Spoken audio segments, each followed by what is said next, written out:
සුබ දවසක් වේවා සියලු දෙනාටම. ඉතින් අපි කලින් වීඩියෝ එකේ කතා කරා කොහොමද කීබෝඩ් එක පාවිච්චි කරන්නේ, මොනවද කීබෝඩ් එකේ තියෙන කීස්, ඒ වගේම මවුස් එක කොහොමද අපි පාවිච්චි කරන්නේ. ඒ විදිහට මම කලින් වීඩියෝ එකේ අපි කතා කරා. මම බැලුවේ දැන් අද වීඩියෝ එකෙන් ඔයාලත් එක්ක කතා කරන්න අපේ මේ මැෂින් කම්පියුටර් ඔන් කරාට පස්සේ තියෙන අපේ මුලින්ම ඉන්න ඩෙස්ක්ටොප් එක සම්බන්ධව. එතකොට ඩෙස්ක්ටොප් එක සම්බන්ධව කතා කරනකොට ඩෙස්ක්ටොප් එකේ මේ පැත්තේ මෙන්න මේ විදිහට තියෙනවා එක දේවල්. ඊට පස්සේ යට මේ වගේ තියෙනවා බාර් එකක් තියෙනවා. මෙතන වෙලාව පෙන්නනවා. එහෙම එක දේවල් තියෙනවා. ඉතින් අපි මොනවද කියලා බැලුවොත් එහෙම මේ ඩෙස්ක්ටොප් එකේ තියෙන දේවල් මෙන්න මේ වගේ දේවල්. මේවට අපි කියනවා අයිකන් කියලා. ඩෙස්ක්ටොප් එකේ තියෙන අයිකන්. එතකොට ඩෙස්ක්ටොප් අයිකන් එකක් කියලා කිව්වොත් මතක් වෙන්න ඕනේ මෙන්න මේ වගේ දෙයක් තමයි ඩෙස්ක්ටොප් අයිකන් එක. එතකොට මේකේ තියෙන්නේ අපිට කම්පියුටරේ වැඩ කරගන්න තියෙන දේවල් ලේසියෙන් කම්පියුටර් එක ඇතුළට ගිහිල්ලා හොයාගන්න නැතුව අර ඉස්සරහා තියෙනවා අපිට ලේසියෙන් පාවිච්චි කරන්න, ඕපන් කරගන්න, ඒක වැඩ කරගන්න පහසු වෙන තමයි මේ ඩෙස්ක්ටොප් එකට මේ අයිකන් දාලා තියෙන්නේ. ඒ කම්පියුටරේ අපිට තියෙන දේවල් අපි මොකක් හරි වැඩක් කරගන්න දාගත්ත සොෆ්ට්වෙයාර්, ඒ වගේම අපේ මොනවාරි තියෙන දත්ත, ඒ කියන්නේ අපේ සින්දු වෙන්න පුළුවන්, වීඩියෝ එකක් වෙන්න පුළුවන්, අපේ ඩොකියුමන්ට් මොනවාරි, ඒ වගේ දේවල් තමයි මේ ඩෙස්ක්ටොප් එකේ මේ අයිකන් වලින් පෙන්වන්න කරන්නේ. ඒකේ උදාහරණයක් විදිහට එකක් දෙකක් මම කියන්නම්. මේකේ මේ this PC කියලා තියෙනවා. this PC කියන එකෙන් අපි එකපාරක් ක්ලික් කරන්න පුළුවන්. එතකොට ඒක සිලෙක්ට් වෙනවා.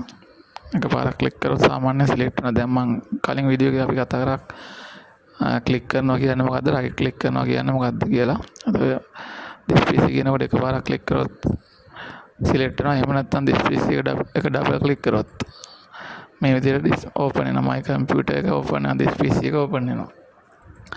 ඒ වගේම තමයි අපිට ඕනනම් පුළුවන් අර this PC එක උඩ ක්ලික් කරලා එක සිලෙක්ට් වුණාට පස්සේ රයිට් ක්ලික් කරන්න. ඊට පස්සේ මේක ඕපන් දෙන්නත් පුළුවන්. ඒකට ඒ වගේ ඊට පස්සේ මෙතන මගේ තව කන්ට්‍රෝල් පැනල් කියලා එකක් තියෙනවා. ඒක තියෙන්නේ අපේ මැෂින් එකේ තියෙන කම්පියුටරේ තියෙන සෙටින්ග්ස් ටික තමයි මෙතන තියෙන. මේ ගැන සම්පූර්ණ වෙනම වීඩියෝ එකක් මම කන්ට්‍රෝල් පැනල් එක සම්බන්ධව ඉස්සරහට ඔයාලට දෙන්නම්. ඒ වගේම තමයි මෙතන මම ඩොකියුමන්ට් එකක් තියෙනවා, නැෂනල් ඇන්තම් කියලා ඩොකියුමන්ට් එකක් තියෙනවා. මෙතන ෆෝල්ඩර් එකක් තියෙනවා. මගේ සොෆ්ට්වෙයාර් දෙක තුනක් තියෙනවා මෙතන. රීසයිකල් බින් එක තියෙනවා. අපේ ඩස්ට්බින් එක, ගෙදර තියෙන ඩස්ට්බින් එක වගේ කම්පියුටර් ඩස්ට්බින් එක තමයි රීසයිකල් බින් එක. අපි ඩිලීට් කරොත් මොනවා හරි මේකට තමයි යන්නේ. ඊට පස්සේ ඔය ආකාරයෙන් තියෙනවා ඩෙස්ක්ටොප් අයිකන්. ඊට පස්සේ මේ empty අපේ බෑග්ග්‍රවුන්ඩ් එක තියෙනවා. ඊට පස්සේ ඒකට අපිට කැමති විදිහට ෆොටෝ එකක් දාගන්න පුළුවන්. දැන් මම මාගේ මේ ලොගෝ එක දාලා තියෙන්නේ. ඔයාලගේ පික්චර් එකක්, ෆොටෝ එකක් දාගන්න පුළුවන් ඔයාලගේ ඩෙස්ක්ටොප් එකට. ඊට පස්සේ මේ යට වම් පැත්තේ මුල්ලෙම තියෙනවා බටන් එකක්. ඒකට අපි කියනවා Windows බටන් එක කියලා. ස්ටාර්ට් බටන් එක කියලාත් අපි ඒකට කියනවා. ඒක ක්ලික් කරොත් මේ වගේ අපිට මෙනු එකක් තමයි එන්නේ. මේකට අපි Windows මෙනු එක, ස්ටාර්ට් මෙනු එක කියලා කියනවා. කීබෝඩ් එකේ මම ඔයාලට කලින් මාගේ වීඩියෝ එකේ බලන්න මම කියලා දුන්න කීබෝඩ් එකේ තියෙන Windows මෙන්න මේ අයිකන් එකම තියෙන බටන් එකක්. ඒකට අපි කියන Windows බටන් එක කියලා. දැන් මම මවුස් එක අතහැරලා කීබෝඩ් එකෙන් ප්‍රෙස් කරොත් එහෙම Windows බටන් එක එතනත් ස්ටාර්ට් මෙනු එක නැත්නම් Windows මෙනු එක තමයි බටන් එකෙන් එන්නේ. ඒත් එක්ක මෙතන සර්ච් ඔප්ෂන් එකක් අපිට දීලා තියෙනවා.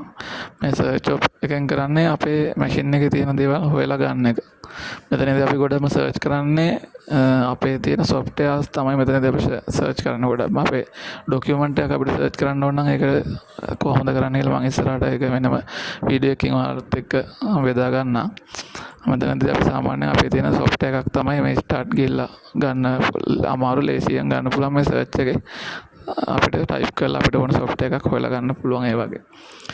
ඒත් එක්ක මෙතනත් මේ සම්පූර්ණ මේ දිග බාර් එක, මේ Windows බටන් එක තියෙන, සර්ච් බටන් එක තියෙන මේ කළු පාට අලු පාට වගේ තියෙන බාර් එකට අපි කියන ටාස්ක් බාර් එක කියලා.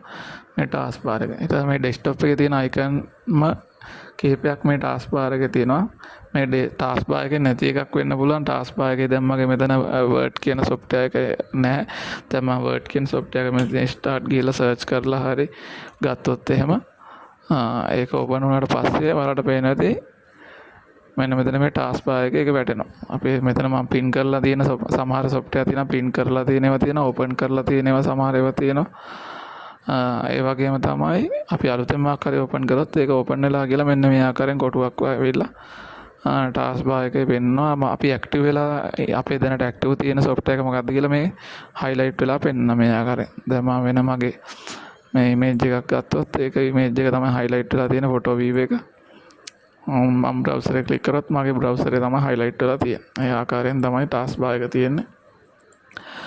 ඊට පස්සේ task bar එකේ මෙතන දකුණු පැත්තෙන් up arrow එකක් තියෙනවා ඊතලයක්. ඒක click කරාම ඒක අපිට task bar එකේ තියෙන පොඩි පොඩි tools ටික තියෙනවා. tools අපිට සමහර ඒවා පේන්නේ නැහැ. හැංගිලා තියෙන ඒවා තියෙනවා. ඒ ටික මෙතන මේ up arrow එක click කරාට පස්සේ අපේ pen drive එකක් ගහලා තියෙනවාද?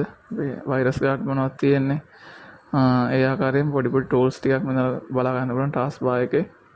ඊට අමතරව අපේ ඉන්ටර්නෙට් කනෙක්ෂන් වෙලාද තියෙන්නේ කොහොමද තියෙන්නේ අපේ සවුන්ඩ් කොහොමද මැෂින් එකේ තියෙන කම්පියුටර් එකේ සවුන්ඩ් අපේ ලැන්ග්වේජ් එක කොහොමද වෙනස් කරගන්නේ ඊට අමතරව දිනේ වෙලාව ඒ වගේ දේවල් ටිකක් මෙතන තියෙනවා ටාස්ක් බාර් එකේ ඊට පස්සේ මෙතන මම මේ පොඩි අපේ ස්ටිකි නෝට් එකක් ඕපන් කරලා තියෙන ස්ටිකි නෝට් එක අපි අර නෝට්බුක් එකක් පාවිච්චි කරනවා වගේ අපිට ස්ටිකි නෝට් එකක් දාලා තියන්න පුළුවන් ඩෙස්ක්ටොප් එකට මගේ තියෙන පෙන්ඩින් වැඩ මොනවද මට අමතක වෙන දේවල් මතක් කරන්න ලේසියෙන් දාලා තියන්න පුළුවන් මගේ නෝට් එක මේක මම කම්පියුටර් එක ෂට් ඩවුන් කරලා ඔන් කරත් මේ ස්ටිකි නෝට් එක තියෙනවා නැති වෙන්නේ අපි දාන නෝට් එක එහෙම තියෙනවා ඔය විදිහ තමයි අපි ඩෙස්ක්ටොප් එක ගත්තොත් සාමාන්‍යයෙන් තියෙන අයිකන් තියෙනවා ඒ දේවල් ඒ විදිහට තියෙනවා ඊට අමතරව මම මවුස් එකේ වලට කියලා දුන්න රයිට් මේ ක්ලික් කරනවට අමතරව රයිට් ක්ලික් කරනවා කියලා අපි කලින් වීඩියෝ එකේ කතා කරා රයිට් ක්ලික් කරද්දි මම ඔයාලට පෙන්නන්නම් පොඩි උදාහරණ කිහිපයක් අපි දැන් රයිට් ක්ලික් කරද්දි සාමාන්‍යයෙන් අපිට එන්නේ දැන් මම ඩෙස්ක්ටොප් එකේ වුණ මම මේ මැද තමයි මවුස් එක තියෙන මම රයිට් ක්ලික් කරනවා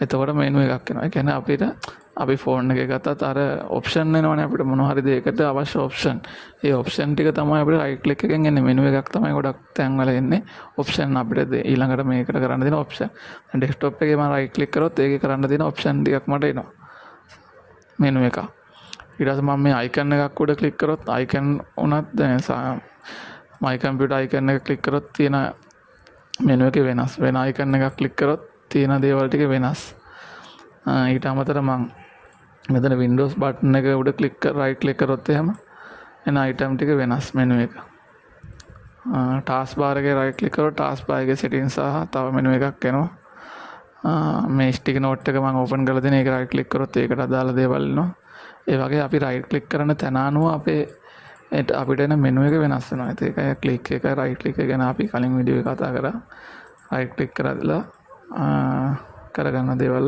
කියන මෙනු එකක් ඔප්ෂන් අපිට එනවා ඒ විදිහට එනවා මම හිතනවා ඩෙස්ක්ටොප් එක සම්බන්ධ අපි කම්පියුටර් එක කොහොමද ඔන් කරන්න කියලා කතා කරා කීබෝඩ් එක මවුස් එක වැඩ කරන්නේ කොහොමද කියලා කතා කරා ඊට පස්සේ මම අද කතා කරා ඩෙස්ක්ටොප් එක සම්බන්ධව ඩෙස්ක්ටොප් එකේ තියෙන අයිකන් සහ ඩෙස්ක්ටොප් එකට අපි මැෂින් එක ඔන් කරගත්තට පස්සේ තියෙන දේවල් මොනවද කියලා තමයි මම වීඩියෝ එකේ මේ වීඩියෝ එකවලත් එක්ක කතා කරේ බෙදාගත්තේ ඒත් එක්ක මේකට ඔයාලට දැන් ඊළඟට ස්ටෙප් එක අපි ඊළඟ වීඩියෝ එකෙන් බලමු අපි මොකද්ද ඊළඟට කරන්න කියලා ඒත් එක මේ අපි මගේ කලින් වීඩියෝස් බලපු අය ඒවා සම්බන්ධව හෝ වෙන මේ වීඩියෝ එක සම්බන්ධ මොනවා හරි තියෙනවා නම් ප්‍රශ්නයක් ගැටලුවක් මම දැනගන්න දෙයක් තියෙනවා නම් මීට වැඩි වෙනසක් තියෙනවා නම් වෙනස් දෙයක් ඕනේ නම් ඒ දේවල් මට කමෙන්ට් කරන්න මේ වීඩියෝ එකට කමෙන්ට් කරන්න ලයික් කරන්න ෂෙයා කරන්න මේ වීඩියෝ එක තව මේක මම channel එකම පටන් ගන්න මේ දේවල් කරගෙන යන්නේ අලුතෙන්ම දන්න කට්ටිය ඉන්න කම්පියුටර්ස් වන තරම් අලුතෙන්ම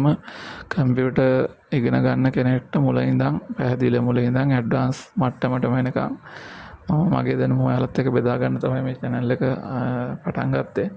ඉතින් ඒක නිසා මම ඉල්ලනවා ඔයාලගේ කවුරු හරි ඉන්නවා නම් කම්පියුටර් සම්බන්ධ මේකට යොමු කරන්න.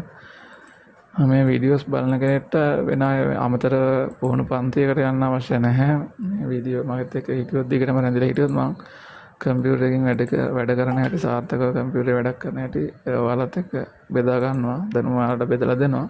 ඊට අමතරව තව ඔයාලට මගෙන් මොන හරි දැනගන්න තියෙනවා නම් කමෙන්ට් කරන්න. මේක වීඩියෝ ෂෙයා කරන්න පුළුවන් තරම් ලයික් කරන්න, සබ්ස්ක්‍රයිබ් කරන්න, ඒ ටික කරන්න. මගේ නම්බර් එක ඇති බයෝ එකේ මම දාලා තියෙන මගේ නම්බර් එකේ මොනවා හරි තිබුණොත් මට මැසේජ් එකක් දාන්න WhatsApp එකක් දාන්න ඊට අමතරව මට ක්ලාස් එකක් වුණත් කරන්න පුළුවන් ඔන්ලයින් කාට හරි අවශ්‍ය නම් ඊට අමතරව ඒකත් මට කරලා දෙන්න පුළුවන්. මොනවා හරි ඒ වගේ ඔයාලගේ දෙයක් තියෙනවා නම් මට කමෙන්ට් සෙක්ෂන් එකේ දාන්න. එහෙනම් අලුත් වීඩියෝ එකකින් අපි හැමෝම ඉක්මනටම හිතගන්න. ඔයාලා හැමෝටම සුබ දවසක්.